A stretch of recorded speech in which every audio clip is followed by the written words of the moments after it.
রাজনৈতিক পথ চলায় জনাব মুন্সি রফিকুল আলম মজনুর ভূমিকা কতটুকু গুরুত্বপূর্ণ বলে আপনি মনে করেন?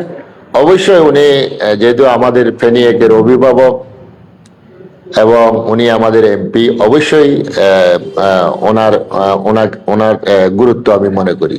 অনেকেই বলেন রফিকুল আলম মজনুর নেতৃত্বে ফেনী এক আসনের রাজনীতি আরো সুসংগঠিত হয়েছে।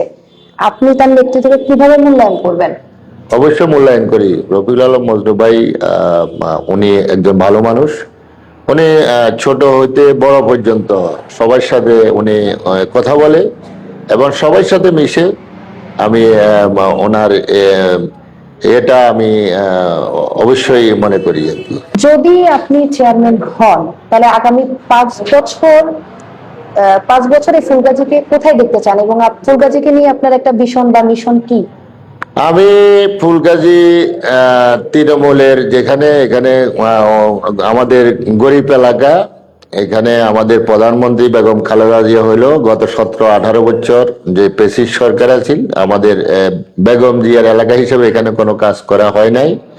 তো আমি যদি উপজেলা চেয়ারম্যান হইতে পারি, অবশ্যই আমি জনগণের জন্য কাজ করে ফুলগাজীকে একটা মডেল উপজেলা হিসেবে উপহার দিতে চাই।